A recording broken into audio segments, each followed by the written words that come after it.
Debut Spotlight. I'm Rachel Barenbaum, author of A Bend in the Stars, and today my guest is my friend Nancy Johnson, whose debut novel is The Kindest Lie. It is unbelievable. It will blow you away. Do not miss it. Nancy, tell me, what is The Kindest Lie about? Well, The Kindest Lie is a story of family, love, sacrifice, the pursuit of the American dream, all of it at the dawn of the Obama era. And so the story is about a woman named Ruth Tuttle, who is a successful Ivy League educated engineer. She's on the come up. She's got everything she'd ever want. She's got a great husband and all this, but she's been keeping a big secret from him and a lot of people in her life. And that secret is that she gave birth to a baby when she was just a teenager, and she left her son behind in the dying Indiana factory town where she grew up. So she goes back to her hometown to try to search for her son. And when she gets there, she meets and forms this unlikely friendship with a young white boy named Midnight. And he's mired in the very poverty that she managed to escape. And so when the two of them get together, they're on this collision course of race and class, and both of their lives are changed forever. So there are so many themes in this amazing book, but I want to start with the most obvious, right, which is the lie, which you've talked about and comes out in, first page 1 or 2 of the book. What is a kind lie? Does that exist? Yeah, so that's interesting, that title of The Kindest Lie. I think it works on several levels. On the one level, it's about the lies that we tell ourselves and that we tell each other for the best reasons. And, we do it to protect the people we love.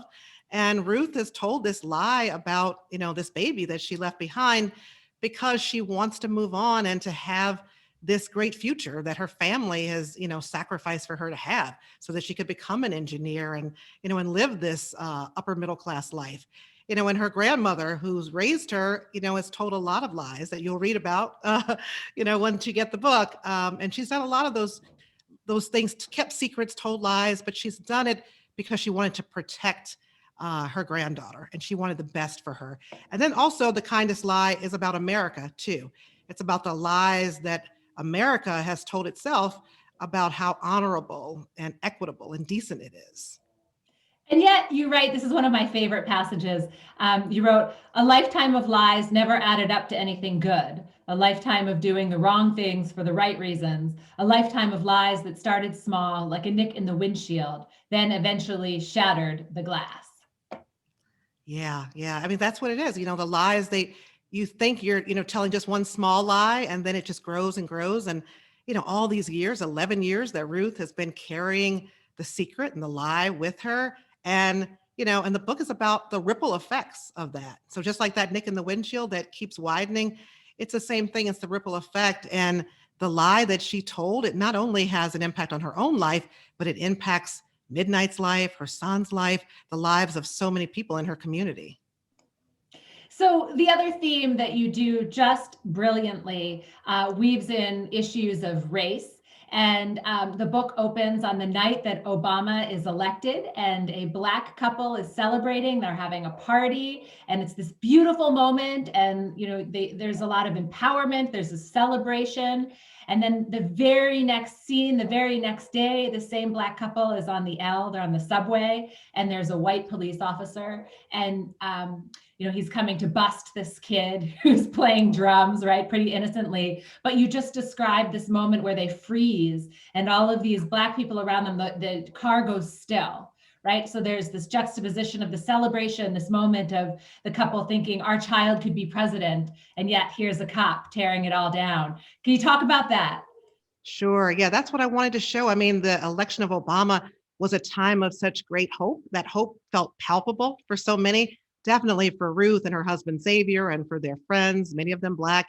They felt like this is a time of opportunity for us.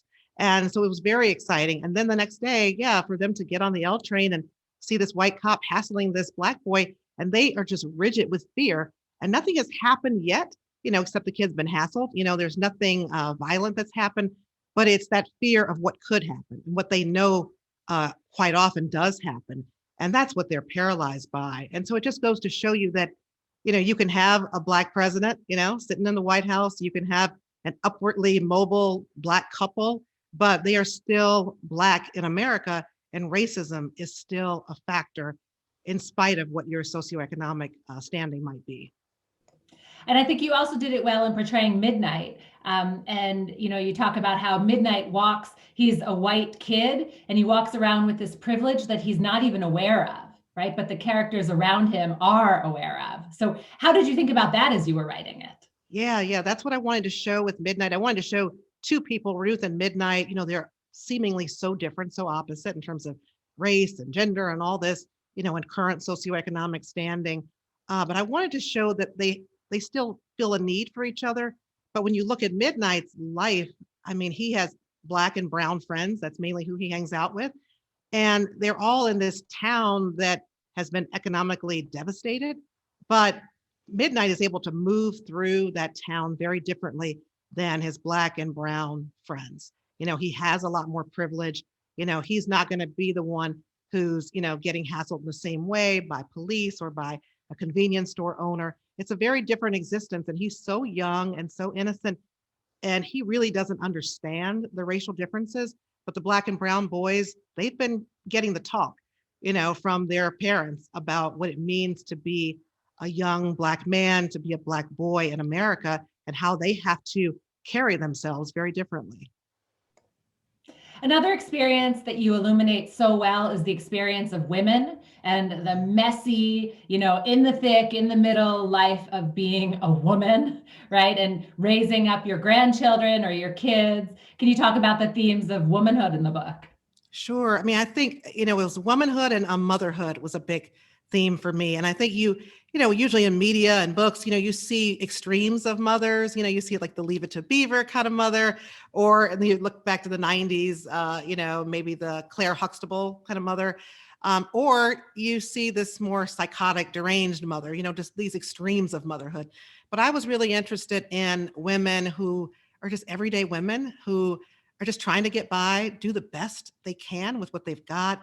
I wanted to show messy, complicated women and the types of choices that they have to make, like Ruth walking away from her child, to have a better life and to pursue her dreams. That's something that is frowned upon in our society today.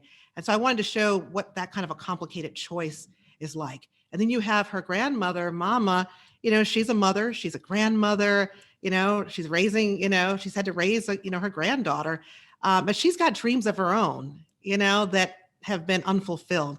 And I wanted people to think about their mothers and grandmothers and what their lives are like and what their choices were and who they are as people, separate from your relationship with them as your mother and grandmother, because often we don't think about them as having their own individual identities.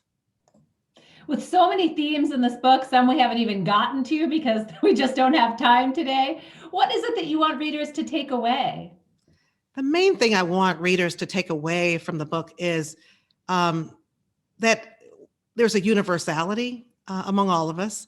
And I think we see that in the story of Ruth and Midnight, that there's so much that we share in common. And in this story, you've got these two families that are just struggling to survive at a time of economic distress in the industrial Midwest. And they're all trying to achieve the American dream. But at the same time, even though there's so much that unites us, I want people to understand white privilege, to understand the impact of racism in America and what that really means. And also, I believe in the power of fiction and in the power of books like The Kindest Lie to build empathy and to help us to understand people whose lives we don't know. And now, through the power of story and character, we get to experience what life is like for them. I love that. I mean, you're certainly starting a conversation, right? Anyone who It's reads all this about, book. sparking a conversation. So important. Yeah. So, what was the hardest part to write in this book, The Kindest Lie? Oh, I would say that the ending, how I was going to wrap it up. Of course, I can't talk about what happens in the end because that would be a spoiler. But I think I was, concerned with how am I going to wrap this up? I wanted to have a sense of hope. I began the book with hope the night of the Obama election, and I wanted to bookend it and come full circle and end with a moment of hope, which I did. But there's still ambiguity. That's what I struggled with. How am I going to tie things up? I didn't want to do it too neatly, wrap it all up with a bow, but I still wanted to achieve some degree of ambiguity where you don't know what happens with some of the characters. And so I think I was able to achieve that, but that was the hardest part, just trying to get the right note and make the ending feel authentic and inevitable. So one of the things that I kept wondering as I was reading this book was, did you get pushback from any of your editors or, an agent, anybody along the way saying, let's dial back the conversations about race or class that are in here? Or did they let you go? No, they let me go with it, which was great. I had a wonderful conversation with my editor at William Morrow, when we, first made the deal, and she really understood my vision. I have a white editor. We did have, situations where I had to explain some things about the Black experience, the cultural experience, but, she was great about understanding that, and we built trust over time. And, I'd say by the end of the process, when the copy editor might ask a question about some racial aspect of the book, oh, what does this mean? Or and all that, she was able to say, oh, no, this makes perfect sense, in the context of the book. And so, we really did it as a team, and we both learned a lot and taught each other a lot every step of the way. I love that. So I, of course, have a little insider knowledge into this book coming together because I've known you for a while. Can you talk about your relationship to writer communities, to Grub Street, and how that helped along the way? Oh, yeah. I mean, I don't know what I would have done and if I could have really achieved this without the writer community. That's been the biggest blessing and the biggest surprise. It's just how generous so many in the writing community have been. When I started querying agents, literary agents, I got a lot of rejections, initially from them, but it was the literary community that helped me to really make this book better, and to make it shine. I had 5 beta readers. I had several that I actually met through the Muse and the marketplace, as part of the Grub Street community. And then, I went to Grub Street's Muse in the Marketplace conference, learned a lot there. It's just been an amazing community. Tin House, Kimbilio Fiction, Hurston Wright Foundation, so many that helped me workshop this book and make it what it is. And also I have an accountability trio that I get together with now, even, at this time of publication. My friend Julie Carrick Dalton, author of Waiting for the Night Song, and then Sarah Penner, the author of The Lost Apothecary. And we meet up every Sunday and we talk about, what we're working on with our writing, but we also talk about the publishing process, the ups and the downs. We lift each other up during the tough times and we cheer each other on during the good times too. So I don't know what I would do without my writer friends. I feel the same way. I bet. So tell me, what advice do you have for new or aspiring writers? My best advice for writers is to write the story of your heart, write the story that you want to tell. I talk to so many writers who say, oh, well, I wonder what's trending right now. Are vampires back in style? Or, maybe domestic suspense. And if I have girl in the title, I can get a book deal. And I'm like, no. Because if you follow a trend, it takes so long to get a book published. It's like a 1.5 year process of traditional publishing.